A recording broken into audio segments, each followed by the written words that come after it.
Hello and welcome to a brand new episode of the Comic Hall. My name is Dylan Lang. I'll be your host today. The Comic Hall is my comic book show, which I've been doing now for about 2 years. And basically, I'm a big comic book fan. My credentials are I've worked at a comic book store for a summer. I've worked at one of Diamond's warehouses that no longer exists in Baltimore City for a summer. And I worked at Diamond Comics itself, the only distributor of comic books in the world, for 4 years as customer service rep and brand manager. So I've also been collecting comics since the early 80s when my father started my collection with The Amazing Spider-Man. And from that point on, it's been insanity. You can ask my wife. I've got millions. I literally think I probably have close to 1 million comics right now. I got boxes over there, boxes over there, boxes over there, boxes back there, boxes upstairs. So eventually my wife is probably going to divorce me, so we shall hopefully not, but we shall see. But so I get comics every week, and so basically what this show basically is I show you the new comics that came out this week, and get you to see if you are interested in going into your local comic book store and checking out to see if you want to pick up any of those books. You get a picture, you get to see some of the artwork, some of the covers, a little bit of the storyline behind it, because I know a little bit about the stories. And also a way to get you into your local comic book store, because comic books are fantastic, and comic book stores are a lot better than they were 10, 20 years ago. And it should be time right now, because we are, since 2008, we've been in a huge comic book renaissance with all the Marvel cinematic movies being so popular as they are. So you should check it out, your local comic book store, just to see what it is. Some of them are having special offers. My comic book store is Cards, Comics, and Collectibles up here in Reisterstown. They just moved into a store back in November. That's literally right up the street from my house. I see it every day. When I used to not see it every day, because they were on a strip mall that I very rarely passed. But now I see it every day. It's nice, big. It's glorious inside. 3 big screen TVs. The staff is fantastic, and they've got a really good selection of not just comic books, but other stuff, because comic book stores are not just comics. They've got trade paperbacks, they've got glassware, they've got statues, they've got t-shirts, they've got toys, they've got cards, they got all ages stuff. They've got, my store just put in a huge manga display. So they have a whole big manga display. They have toys, Pops, Funko Pops, which are the big thing nowadays, and so on and so forth. So can't get wrong. Go check out your local comic book store. You might find that out as well. If you want to know where your local comic book store is, go to your search engine and type in the Comic Shop Locator Service, or SCLS. I'm sorry, CSLS, Comic Shop Locator Service. And then once the results come up, click on where it says Comic Shop Locator Service, go to their website, type in your zip code, and it'll give you all the comic book stores within about 20-mile radius of your house. My comic book store is doing their special Valentine's Day weekend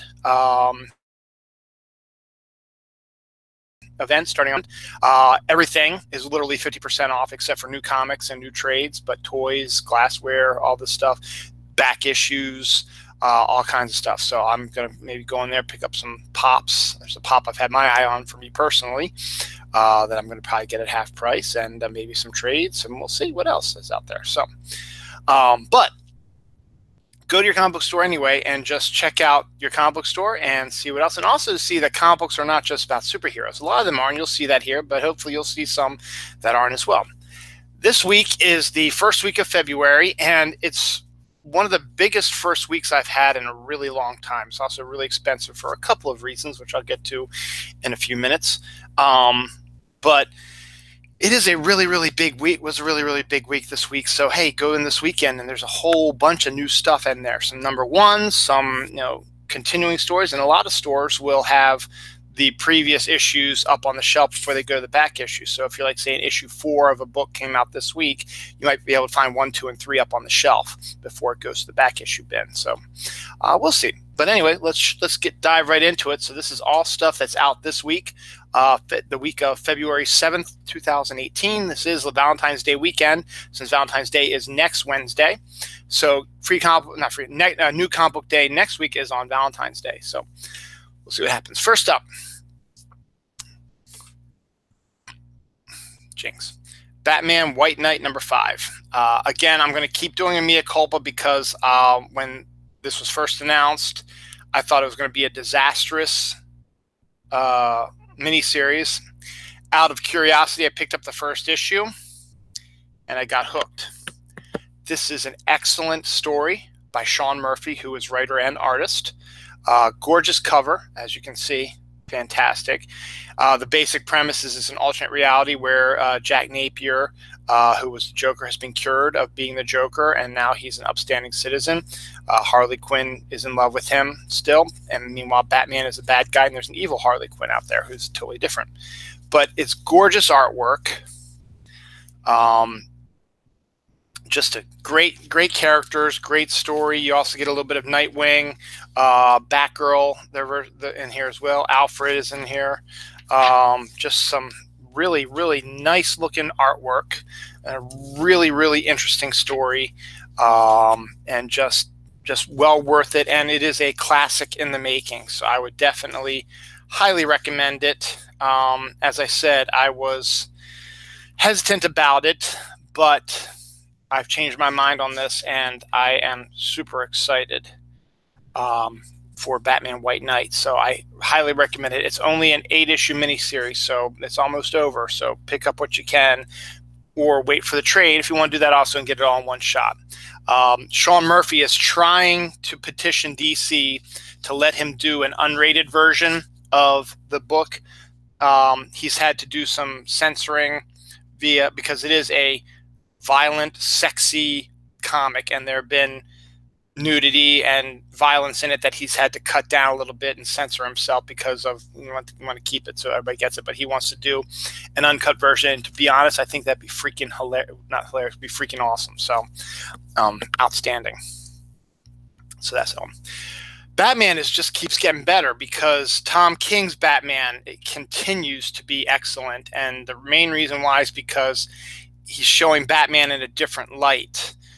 He's doing different stuff with Batman. I think that is what makes it a good writer. I mean, he's on issue 40, and I've loved everything. Plus, I love the fact that he and Catwoman are engaged to get married. By the way, if you didn't see my show on Monday, for my other show, Dylan Knows, that I have, Catwoman and Batman will be getting married on July 4th this year. That's when comics come out, or around that time. July 4th, stores will be closed, so it'll probably be the 3rd or the 5th or something like that. But that is when the comic that has them getting married is. But here's number 40, continuing the Wonder Woman Batman storyline. A little bit of temptation between Batman and Wonder Woman, and just to see if the relationship can last. And we get a little bit more Catwoman in there as well. Interesting story, and interesting.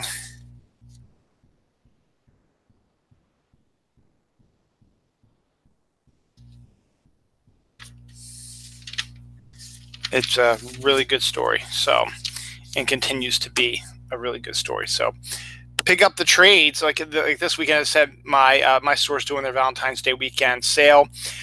If your store's doing a sale also, and it's like 50% off of trades, get Tom King's Batman's, all the trades. There's only been like 3 or 4 that he's released so far. Get them and then try to catch up on the comics because it is totally worth it. It's a great series, fantastic.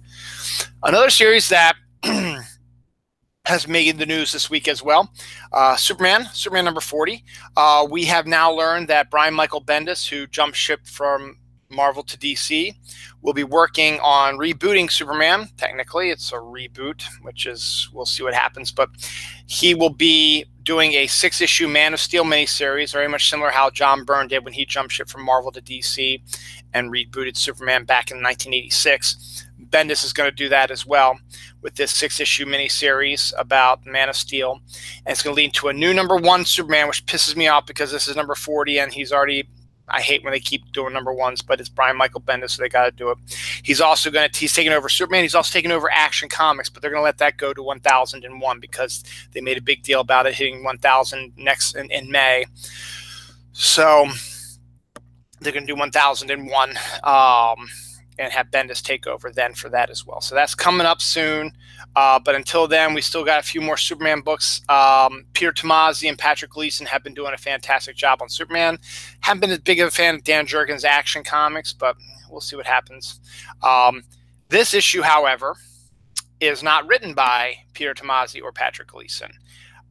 This is a, I guess, a fill-in storyline. They did a similar thing in between their last year, in between the the Kent vacation and taking back of Apocalypse. There was 4 issues where other writers wrote Superman, and I'm wondering if this is going to be it. It's written by James Robinson, who's really usually a pretty good writer, but his Wonder Woman has just been awful. It's drawn by regular Superman artist Doug Mahnke, with inks by Jaime Mendoza and Scott Hanna. So you get some of the artwork you're familiar with because Doug Mahnke shares the job with Patrick Gleason, but you do not get a Peter Tomasi, Patrick Gleason story. But this one, I mean, even though I might not like Robinson's Wonder Woman, this one might actually be, this Superman might be good. I will read it, obviously, when we get to it, so we'll find out. So Superman is going to be going through some changes this summer as well, with Brian Michael Bendis taking over the series and taking over Action and doing Man of Steel. And so we'll see what happens with that. But for now, Superman number 40 is another good read to go for this week as well. Green Lanterns number 40 has also been surprisingly strong with this whole Rebirth storyline. Scott Humphries was the writer on it, but he has gone over to write Nightwing, and Tim Seeley, who had been writing Nightwing, is now writing Green Lanterns. It is written by Tim Seeley with art by Barnaby Bagenda with inks by Mick Gray. So you get some nice Green Lantern artwork there. And the storylines have been, fairly good. And they're in the Justice League and all that stuff. I really like this cover also. It's a really interesting one, and well worth it too. So definitely worth it. Check out Green Lantern is another one that if you want to go pick up some trades, if you can, pick these up as well. Still pick up Tom King's Batman's first, but that's still not bad either. To me, it seems like Harley's been weekly lately instead of bi-weekly, because here's another issue of Harley. I had an issue last week. I think there was one before that, too. And that's okay, too. Harley Quinn number 37. It's written by Frank Thierry with art by Mirka Andolfo.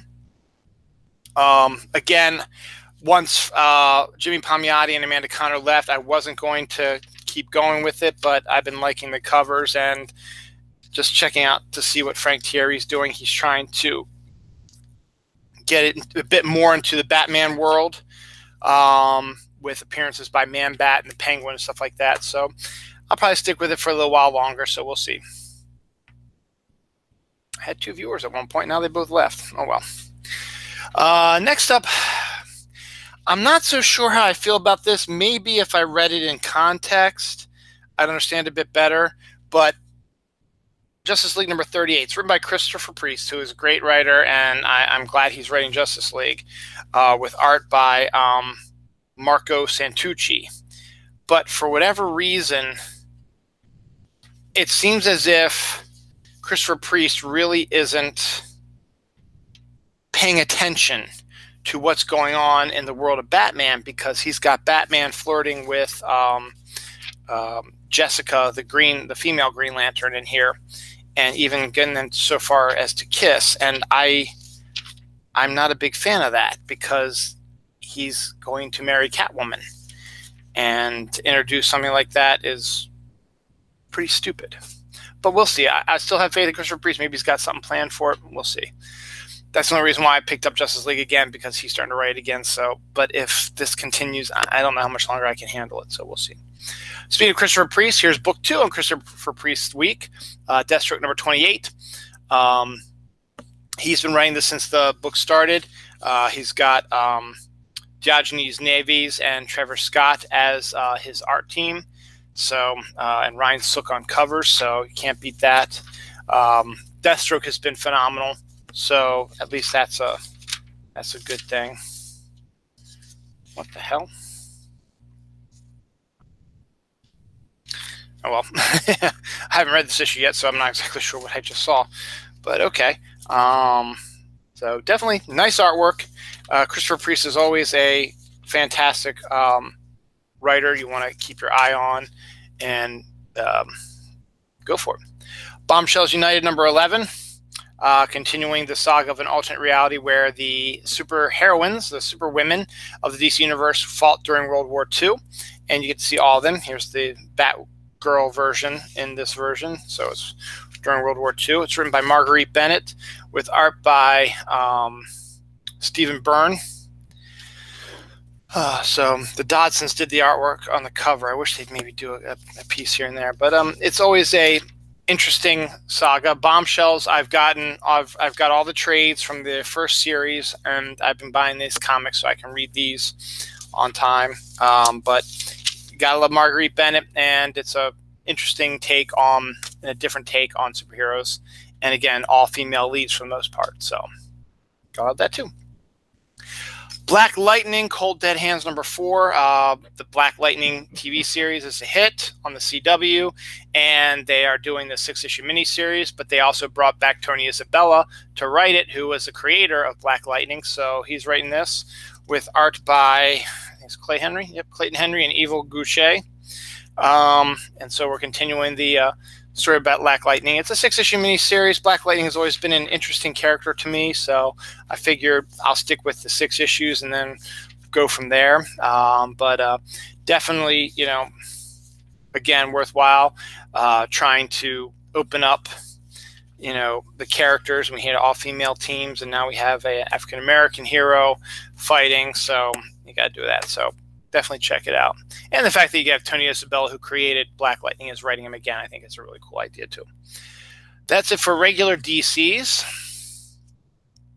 Well, until the end. There's a reason why I'm doing it at the end. But now the DC Hanna-Barbera universe. For those who don't know, Hanna-Barbera has been printing comics from DC for a long time. That includes Scooby-Doo's and, you know, Flintstones, stuff like that, and they were your typical what you expect from those types of, you know, comics based on cartoons. However, last year, 2 years ago, whatever, Hanna-Barbera decided to update their heroes for present day and get some new writers and new blood in there, so they have different stories. We have Scooby Apocalypse, which has Keith Giffen and Jam DeMatteis writing a story about Scooby-Doo. Instead of them hunting for people dressed up as ghosts, it's an actual apocalypse they're involved in. There was a Flintstones The Flintstones, which was one of the most socially conscious comics of the year.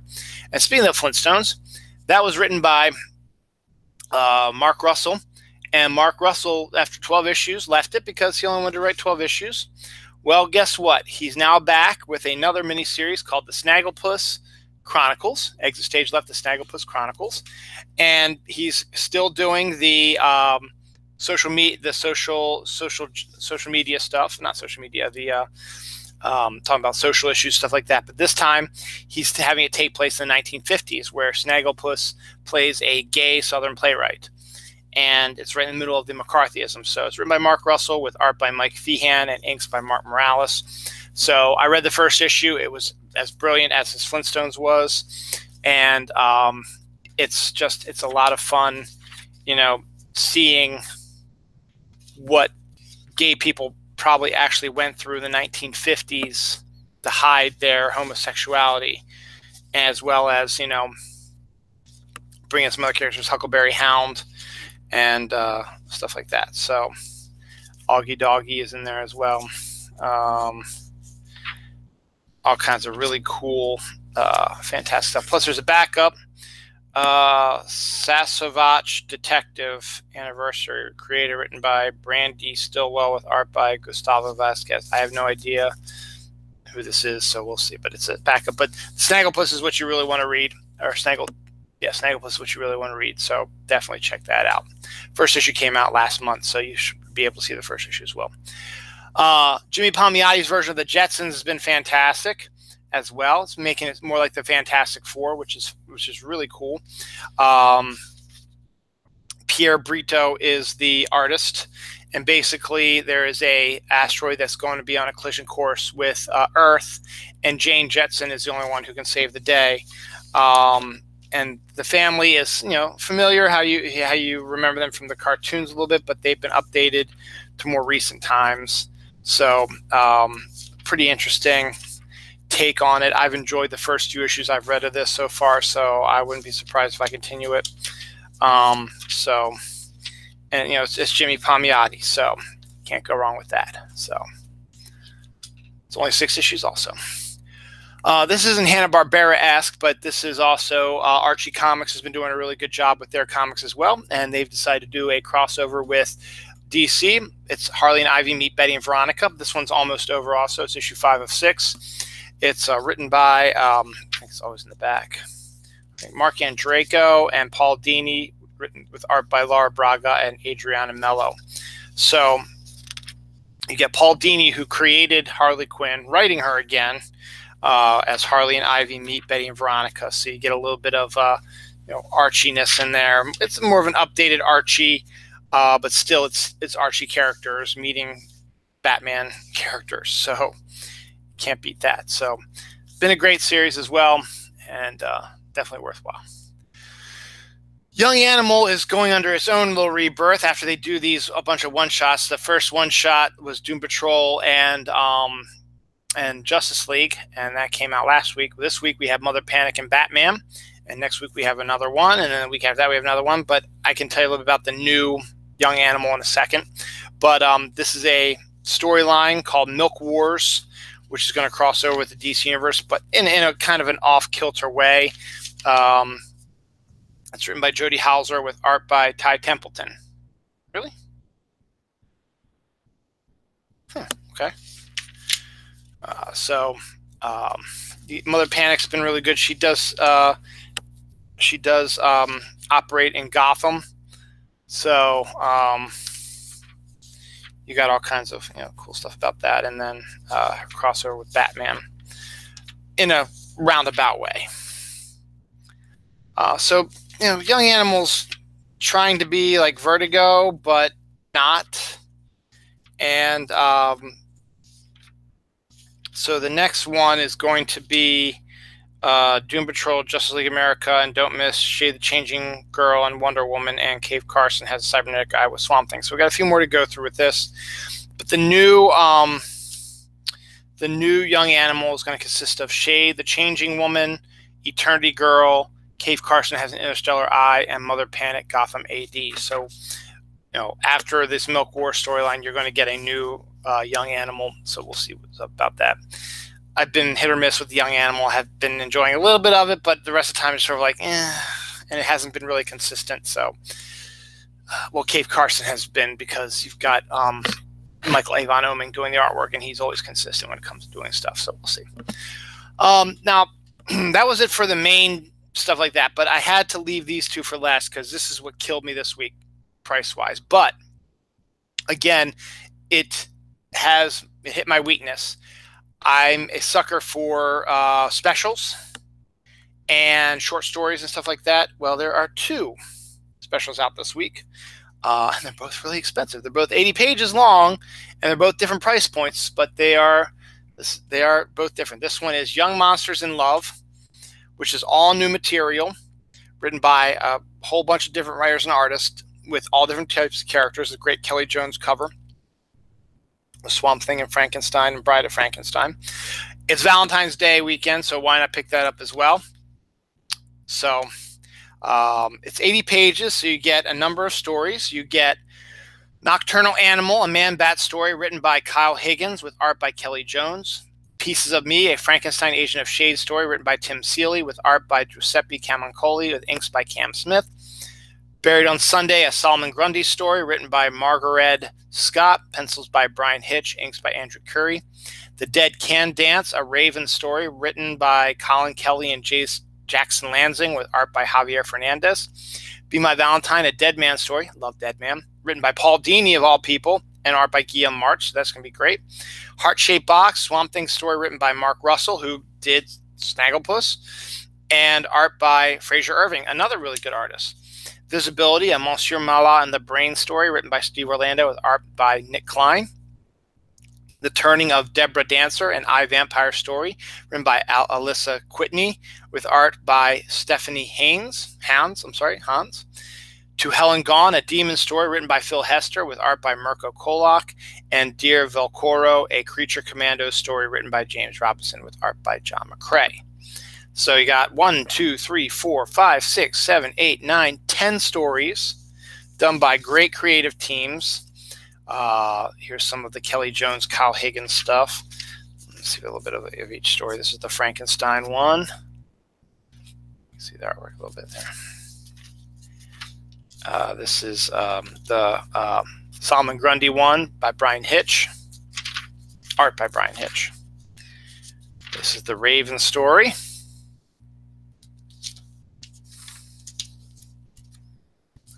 Nice artwork there too. This is Dead Man, written by Paul Dini. Love Dead Man, love Paul Dini, so that should be really, really good. This is the Swamp Thing story written by Mark.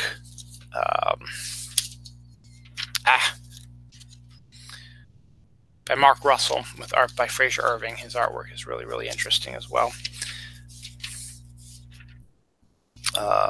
Monsieur Mala and the Brain story. Vampire's got some nice artwork as well. Mirko Kolo's Demon story is pretty nice looking as well. Better shot of the demon there. It's all like love stories with these monsters. You gotta love that. And then the Creature Commando ones with John McCrae. So I'm a sucker for specials. It's Valentine's Day weekend. Young Monsters in Love. Great creative teams. You can't beat that. But wait, there's more. Swamp Thing is all over the place. This book was supposed to be out last week, but this is the Swamp Thing Winter Special. Another 80-page story. What's great about this is it's 2 stories, not just one. The main story is written by Tom King, who I actually adore, with his Batman, and Jason Fabak doing gorgeous artwork of it. So he's the majority of the story is Swamp Thing trying to exist in a snowstorm, which, you know, he's plant, so he really doesn't. But it's gorgeous artwork by Jason Fabak and Tom King doing a wonderful story. Just, you know, you can't go wrong with that. Now, the other reason you want to get this as well is Len Wein, who created Swamp Thing, passed away last year, and he and Kelly Jones were going to start a new miniseries. And so they decided to print only one issue without any of the word balloons because, you know, Len Wein had just given Kelly Jones what he wanted the story to be, and then he would fill in all the, you know, captions later on. But he passed away before he could. But they didn't want, because Kelly Jones had already done most of the artwork, and they didn't want it to go to waste. Plus, it'd be a nice farewell to Len Wein. So they got to do that. So then you get to Len Wein's notes to Kelly Jones what to do. So it's all worth it. The artwork for the main story and the story should be fantastic. And Len Wein, creator of Swamp Thing, who passed away last year, and Kelly Jones doing a story as well. It just seeing the gorgeous Kelly Jones artwork is really good. So definitely worth your while. They are a bit pricey, but again, they're short stories and it's amazing. So that's it for DC. Marvel, real quick, we got Amazing Spider-Man number 795. As I mentioned earlier in the show, Spider-Man was what got me into comics. So I've been catching up with this. Dan Slott mentioned that he is going to end his run on Spider-Man with issue 801. He and Christos Gage wrote this issue, written with art by Mike Hawthorne and inks by Terry Pallett. So we get, you know, Spider-Man dealing with Loki, who's now the Sorcerer Supreme, and Mockingbird leaving Peter and having a conversation with Aunt May about it. So all kinds of fun stuff. So it's Spider-Man. Spider-Man is my guy. That's his newest issue. Hawkeye number 15. I don't think there's a lot more issues left in this, which is a shame because this has been a fantastic series. It's written by Kelly Thompson with art by Leonardo Romero, and this is her team up with Clint Barton Hawkeye, and I believe their last issue may be next month, but it's a shame because this is a really nice book artwork is fantastic, story is great, and the characters are phenomenal. So definitely worthwhile as well. That's it for Marvel. From Independence, I just saw this because I love Esad Ribic's artwork. It's his new book for Image called Versus. This is issue number 1. It's written by Ivan Brando with art by Esad Ribic. It's a science fiction story, but gorgeous Esad Ribic artwork. So I had to pick it up, and hopefully it'll draw my attention. It'll become regular, but I had to take a look at it just to see what it looks like, and it looks gorgeous. That's number 1, and it's different. It's science fiction. It's not superheroes. Armstrong and the Vault of Spirits from Valiant. That's just a one-shot. Valiant has been doing a pretty good job, and Armstrong has always been one of my favorite characters when Valiant first came out. I will see if there's another issue after this. I don't know. This might be a one-shot, but it seems like they're making this like a, Armstrong is a immortal. He goes around. He's one of the 3 Musketeers that goes around and does stuff. It's written by Fred Van Lent with art by Kafu with Derek Robertson. Taking a look at that. What I'm really excited about is, Armstrong's always been an interesting character, a little more interesting than Eternal Warrior, who's his brother.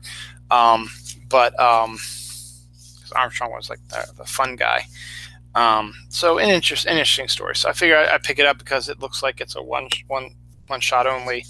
But the one I'm really looking forward to this is this one's coming out in March. Is Shadow Man. I love Shadow Man. I loved him originally when he first came out, when Valiant first came out with it, and you get Andy Diggle and Steven Segovia doing the artwork, so it should be good. But until then, pick up Armstrong and the Vault of Spirits. It should be a lot of fun. This is the portion of the series where I go off on my manness for a couple of comics, and I will admit one of the main reasons why I bought these books is because of the gorgeous ladies on them and how well they are drawn and how barely clothed they are. But in my defense, Dynamite has been doing a fantastic job with the stories, making them entertaining, even though I probably normally wouldn't pick these books up because of a precedence with Barbarella and Red Sonja and Sheena and Vampirella. I decided I had to pick up Deja Thoris number 1. Gorgeous J. Scott Campbell artwork. Sees what I'm talking about. She's this is like a prequel to before what's his face shows up. I forget. But based on characters by Edgar Rice Burroughs. So it's written by Amy Chu, who wrote Red Sonja, with art by Pasquale Qualano. But yeah, I mean it's Mars, it's space, it's sexy women. And you know what? If you're you're also I knew there was a picture around here elsewhere, but you also get a little bit of the manliness also with 6-packs and stuff like that. So it's not just like the women that are wearing the skimpy clothes, and men are as well. But figure why don't we pick this up and see if it continues, as the other ones have been pretty good as well. So I'll pick that up as well. Also, we have the legendary Red Sonja, where we have Red Sonja in a steampunk world. Again, nice cover. Artwork is written by Mark Andreyko, so you gotta love that, and art by Igor Lima, and you get this shot right off the bat. So you already know the artwork is going to be amazing, and Red Sonja is a Spitfire, and then you have her set in a steampunk era. Is quite a different take on things. So you gotta love it, and it's Mark Andreyko. And yes, it's a sexy woman. Finally, this one hasn't been as sexy, but she has been known to be sexy before. This is the new version of Witchblade. It's Witchblade number 3. It's written by Caitlin Kitteridge with art by Roberta Ingranata. It's been a kind of a slow build before. I don't think she's actually physically used the Witchblade yet. But Witchblade was a great series back in the mid 2000s when Ron Mars and a whole host of writers and artists Ron Mars was writing, but a whole host of artists were on it. So Excuse me. So you gotta love that. So Witchblade number 3's out. That's it for the women issue. Now we got a couple more to go. Shadow versus Batman, or Shadow and the Batman, number 5. Steve Orlando and Giovanni Timpano. Starts with a Shadow getting tortured, so wonderful. Thanks, Steve Orlando. And Robin taking on his grandfather, so wonderful. And Batman's doing something, so we'll see. But, you know, Batman and Shadow teaming up is always a good idea because they are so similar. So we only got one more issue of that, so we'll see what happens after that. That's the trade. And then 30 Days of Night number 3. The reboot of 30 Days of Night is written by Steve Niles, but the art is by Peter Kowalski. We're finally getting the vampires in. Again, such a great premise with a small town in Alaska that gets no sun for 30 days once winter hits. So vampires come because they can operate 24/7 and not be affected by the sunlight and get killed. So gotta love it. And finally, we have Back to the Future, Tales from the Time Train number 2. For those who want to know the further adventures of Doc Brown and his family in the time train, well, here you go with this one. It's written by Bob Gale and John Barber. Script by John Barber, art by Megan Levins. Now, again, as I've mentioned a million times, Bob Gale, who's co-writer of this comic, is the creator of Back to the Future and Doc Brown and all that. He wrote all 3 movies, and he wrote the original Back to the Future comic that ended with issue 25, and now this is going to be the new series that he's also writing. So, and that, my friends, is all for comics this week. So, a lot of good stuff, as I said. You know, specials, short stories are always good. Some different takes on things. There's some sci-fi, there's some horror, there's some sexy ladies, some steampunk, stuff like that. This is not even all the books that came out this week. There's a whole bunch of other books that came out this week that I have not even touched because I can't buy everything. So go to your local comic book store, figure out what's interesting and what would you like to get, and I will see you on the flip side because I've been talking for a really long time. So go to your local comic book store. I will see you next week for Valentine's Day, and my show Dylan Knows will be on Saturday night, so you can go ahead and watch that as well. Thank you and good night.